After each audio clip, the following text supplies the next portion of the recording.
I'll confirm as soon as it started.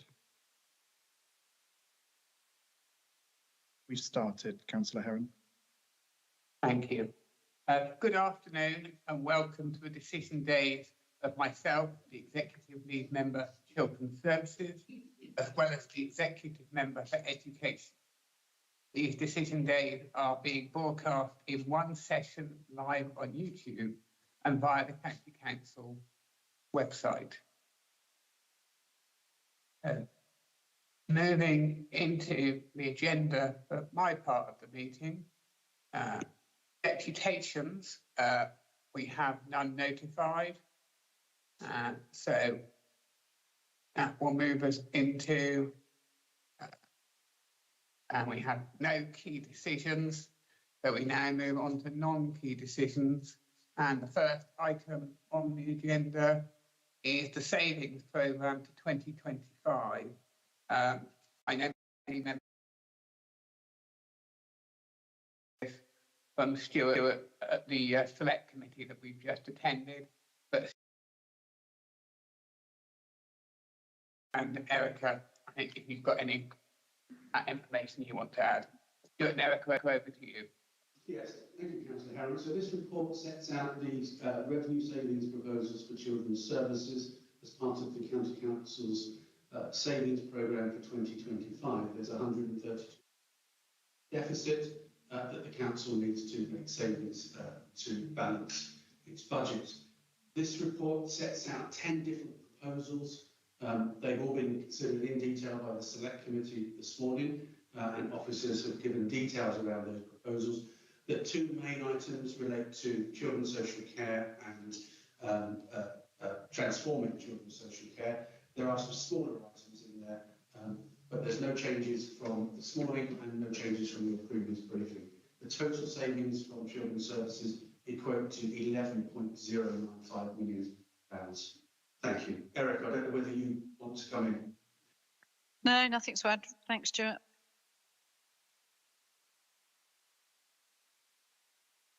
Thank you, Stuart. And I think, as I say, I don't want people to think that any of the members here are not looking at this in detail. We have just had what I thought was a very useful discussion in the Select Committee.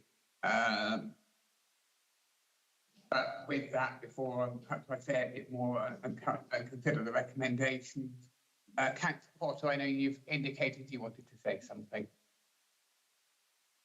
Yes, please, and thank you for a very comprehensive run through this morning. That was very helpful. I'd just like to point out that when we looked at the pie chart for the costs that the budget that the Children's Services has to incur, a huge proportion of it is actually for children's school transport. And yet in today's world and the SP25 proposals, there was nothing really about school transport in there.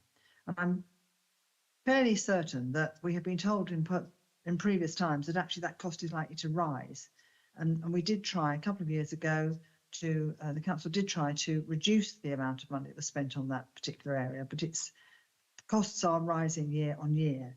And it just feels odd to be showing a series of savings across a department when actually there's a likely extended expenditure there. There's an elephant in the room of that extended expenditure. And I realise that we are looking at potentials for savings today, but we should also be looking at potentials for increased costs. And I just wanted to raise that because it feels like we've already got 6 million still to deliver of T21 and T19, which is for 23 to 25. So in fact, the 11 million added to the 6 is 17 million to find by SP25. But what will be the cost of school transport by the time we get to 25, 26? I think it's something we should be addressing very clearly in our savings proposals ready for our budget. Okay, I'll go to Stuart in a minute to make a comment. I think I will say from my part, I don't think home school transport is an elephant in the room, in the sense that it's something there we're not talking about. We're all talking about it. I think we're all increasingly concerned about it. I think it is incredibly challenging to foresee where it will go, because obviously, while we know that costs are increasing and that it is to some extent a dysfunctional market, and we know that some of that is around SEN transport particularly, and the challenges, I think it would be very difficult to predict too far in the future where that will go, because hopefully these increases are not going to continue at the rate they have. But Stuart, I'm going to come to you to ask a specific question. Yes, thank you. Yeah, at the Select Committee in July, Councillor Porter, we did share the forecasts around school transport and the additional growth in that that was expected largely as a result of special educational needs. In addition, there is additional, and as a result of that, there is additional funding in the medium-term financial strategy to allow for that growth that we can clearly predict, given the statutory duties we have in this area. So there is funding in the council strategy over the next 2 years. Thank you. Thank you.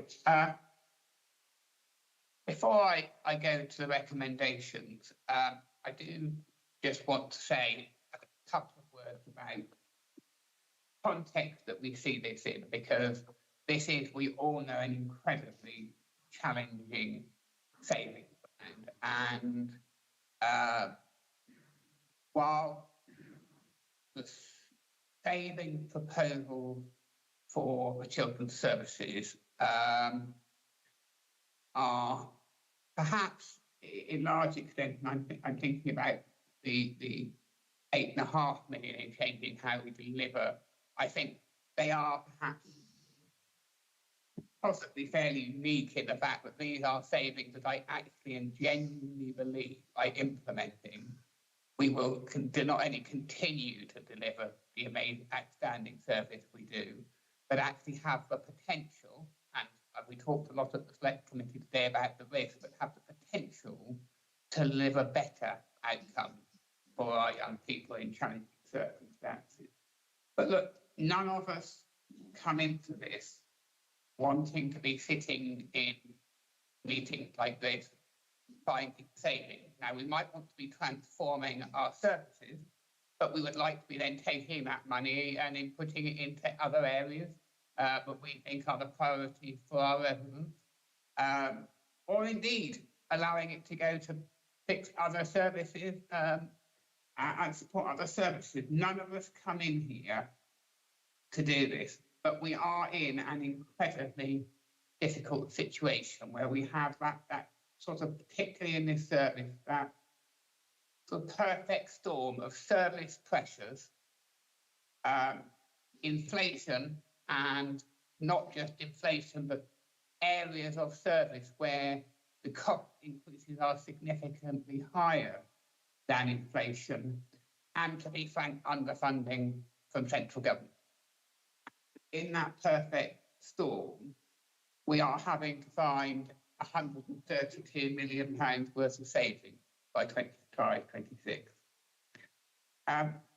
If it's any consolation, I think we are in the situation where we are in a far better place than many other local authorities. I think that's a testament to how we have worked to ensure Hampshire adopts best practice, sometimes pioneers best practice, and is always conscious of cost, and have avoided calls to spend money, particularly capital, on revenue. But we are in that situation where we're having to make decisions we would not normally wish to make. I am going to just say I really must commend officers for the work, not only in developing this programme and the transformation of how we deliver for our children, but really how they have worked to deliver and demonstrate in the past that we can change what we do, reduce costs and deliver better for children.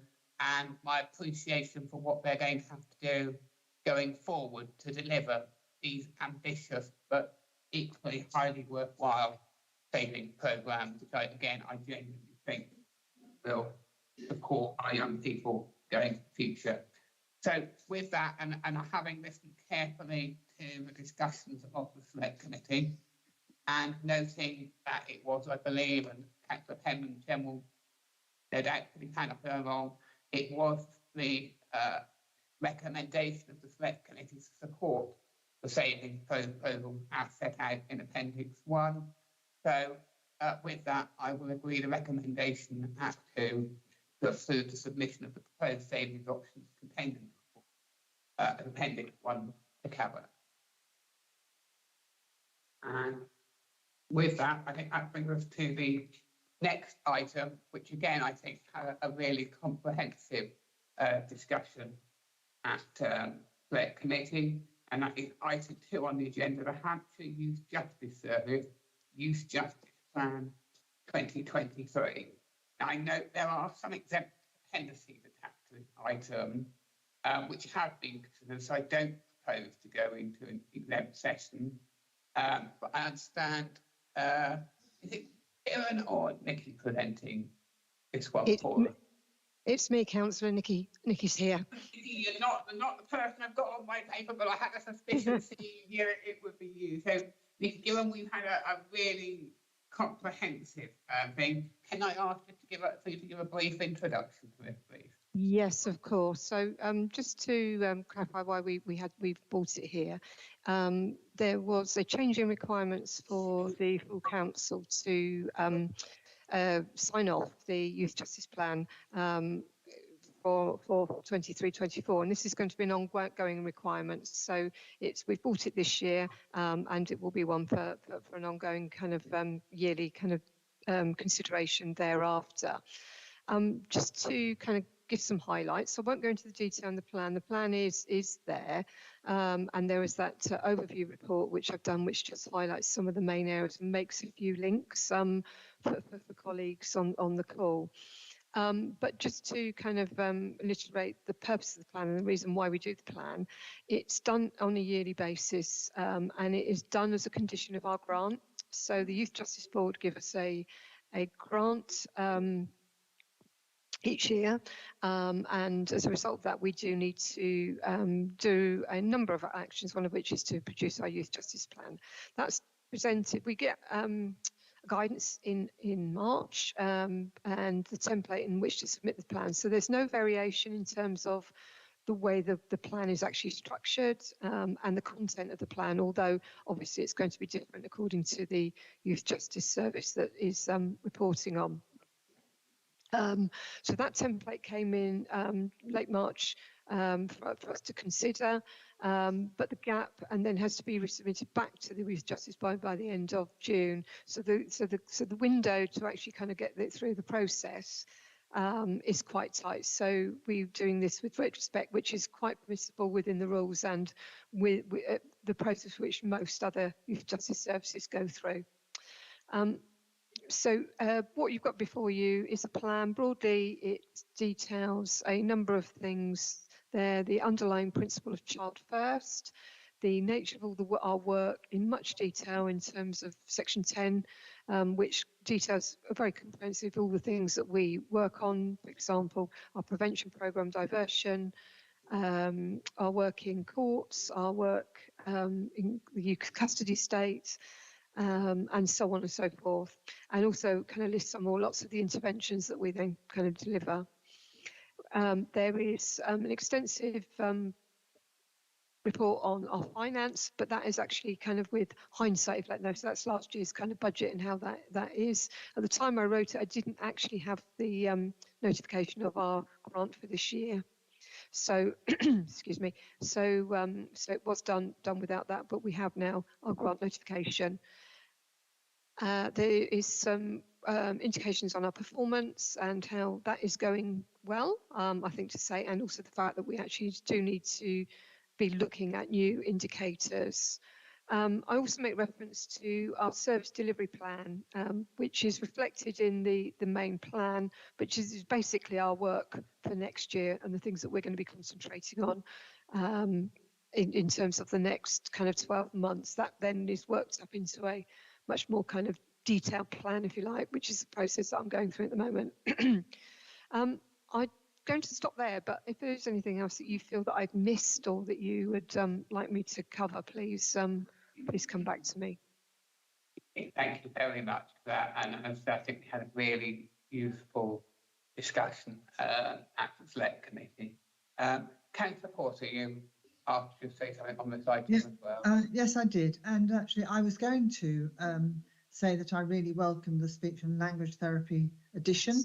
It turns out it's not quite there yet, but I certainly think it's a very important part of what we need to do.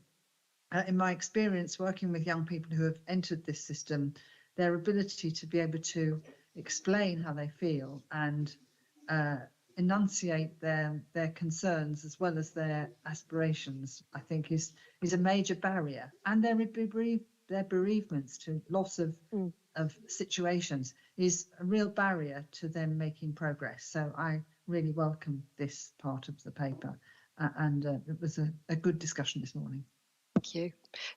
Did you just want me to just say a few comments about that? So we are in the process of, we do have a small resource where we can refer children subject to our prevention programme at the moment, which is kind of going well. We're planning to use that to full evaluation and then start making business cases wherever we can, particularly to the ICB. We have been given the strong indication from our inspectorate that actually this is what they expect to see. So our colleagues in ICB are aware of that strong direction. So let's hopefully that will actually prove some results. Excellent, thank you. Thank you very much. Thank you. Well, taking up that we've had a very useful discussion. So taking us to recommendation at 2, and just noting this is me recommending for it to be presented to full council. Which is on the agenda for next meeting. I'm happy to approve that recommendation. Thank you. And then moving to the final report of my part of this meeting, and that is the statements of purpose for Hampshire's Children's Homes Fostering and Adoption Services. And John, is it you introducing this one for us? It is, Councillor. Yes, good afternoon. Good afternoon. Over to you. Thank you. So the purpose of this report is to present the updated statements of purpose for Hampshire's Children's Homes Fostering and Adoption Services for approval. The most significant changes to those statements of purpose are summarised in the report, and then Appendix A details the specific parts of the statements that have been revised, and the actual statements of purposes themselves are attached as appendices. The report includes a brief update on our children's homes. I'm not proposing to go through that update in detail, but of course I could take any questions about that if needed. So I'll just go straight to the changes in the statements of purpose. So in terms of the children's homes, the main changes in terms of those statements of purpose are, firstly, in view of the higher staffing establishment required for a 5-bed rather than a 4-bed home, and national recruitment difficulties. So we've got recruitment difficulties that aren't just local, they're national, and placement matching considerations. The Mead, which was a 5-bed home, is now a 4-bed home, and we're looking at the feasibility of converting the 5th bedroom into a training flat, with a view to matching young people with a plan for independence, if appropriate. Cypress Lodge is now a 2 rather than 4-bed home for children less suited to large group settings who could be hardest to place. But given the high demand on placements generally, we're keeping that under review. To maximise the use of our homes, the duration of placements in each of the children's homes is now child specific rather than home specific. And what I mean by that is we no longer have short-term homes, long-term homes. It simply depends on what the child's needs and their plans are. The statements of purpose now make reference to the Hampshire approach, which guides how we work with children and families. Swanwick's statement of purpose has been updated to include the use of a multidisciplinary approach for young people, which is known as Secure Stairs. And then other revisions to those statements of purpose reflect changes to the workforce, including new management appointments at 3 of our homes and training provided to staff. So those are the main changes in terms of the statements of purpose of the children's homes. With regard to the fostering service, the statement of purpose now also refers to the Hampshire approach. And with regard to the adoption service, the most significant change in respect to that service is that all our adoption services are currently being delivered under Adopt South management. So those are the main changes to the statements of purpose. And of course, they'll drive the delivery of children's residential care, fostering and adoption during this financial year. Thank you very much for that introduction to what is an important report and equally important details in the appendices, so thank you. I haven't been notified of anyone who wishes to speak on this item, so I'm going to go straight to the recommendation and confirm my agreement to recommendation that I agree propose the updated statement of purpose for children's home, fostering service and the adoption service. Thank you. That concludes the items for me at today's meeting. So with that, I will hand over to Councillor.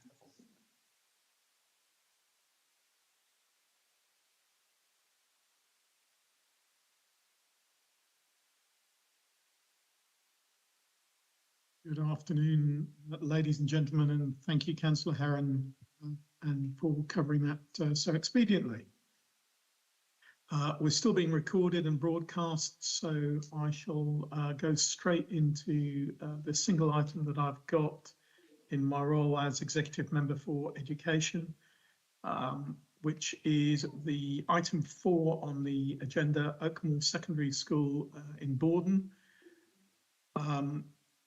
Just prior to that, I should say I've got no notifications of any deputations received. If you could confirm that, officers. Yes, that's correct, Councillor Forster. Good, thank you. Then I'll go straight into item 4. We have a paper that's submitted by Mr. Cantwell and Jackson. So if I can ask you to introduce that, please. Good afternoon, Councillor Forster, members, thank you. So the proposal is seeking spend approval for the expansion of Oakmoor School to increase the number of places offered by 300 2 forms of entry at a total cost of 9.25 million. The proposal is as outlined at Chairman's briefing. The only subtle change to the report is that we are now seeking spend approval subject to a condition, which is that planning permission be secured. At the time of briefing, we believed that planning would be secured in September. We're now expecting that to be in October. So we've added that to the recommendation for today. The project was included within the Children's Services Capital Programme, approved on the decision day at the 12th of January earlier in the year. And the proposals are required to meet the anticipated ongoing demand for secondary school places arising from the new residential development in Whitehall and Borden. This will be expanding the school that we previously built as new in 2019. I'm very happy to add any further detail if you wish. Thank you, John. That's most helpful, and the report is pretty comprehensive. It's good to see the way the school has evolved over time. I've been notified that Councillor Jackie Porter has requested to speak on this item. So, Jackie, can I ask if you've got a point to raise? Yes, I have. Thank you very much. It's always good to see a school growing, and it's always good to get the money from somebody else for it. So I'm very happy about that. And my question really is, on the statement of external work, it talks a lot about car parking, but nothing about getting these children to school in other methods other than by car. So there is a cycle, I think there's a cycle rack being added, but it would have been an opportunity to increase the way in which we can and improve the ways in which we can get children to school. So it was a little disappointing to see all the external works relating really to car parking and cars and not to other more active methods of travel. And I wondered how that will be addressed in the Planning Permission, please. So I'm very happy to come back on that if that's helpful. Councillor Porter, as a new school site, I believe this site is actually very well served for transport connections in the development already. It was a key consideration as part of the original proposals. There are a number of routes into the school site that enable pupils to walk and cycle to the school from various locations around the area. Budds Lane itself is the main road that serves the school, and that had significant infrastructure improvements at the time of the original development, allowing cycle paths and footpaths to be increased in size to enable that. So the reason that we haven't actually adopted any additional measures at this time in terms of safer routes to school is that those were largely in place at the time of the original development. We always planned for the potential expansion of this school, and the site was always requested through the developers' contributions to provide the 8FE, the additional expansion that we're now providing. So the car parking and additional items are purely actually for staff increases, not for anything related to pupil drop-off or access.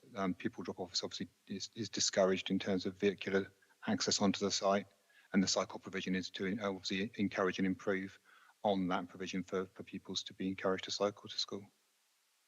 That's encouraging. Thank you. John, that's most helpful. Jackie, thank you for that question. You're absolutely right to have raised it. And as John said, we do want to encourage active travel, walking and cycling, and that's why there is the expansion of the cycle parking. The school was well designed to cope with the expansion that we're now putting into place. It's a shame that we do have staff who continue to drive, but obviously we have to accommodate them, and hopefully that they will do car sharing and things like that, but we need to provide the facility because we don't want to compromise anything for the staff on site. On that basis, and I think all the info is in there, it's a shame that planning permission is slightly delayed, but it's only a minor delay, and I hope that does come through in October. So I'm happy to go to the recommendation, which is that I grant spend approval to the project proposals for Oakmoor School at a total cost of £9.25 million, conditional upon planning permission being secured. I'm happy to approve that. So that, I think, brings the meeting to a close. I'd therefore like to ask if the video feed can please be terminated, and if you can confirm when that's done.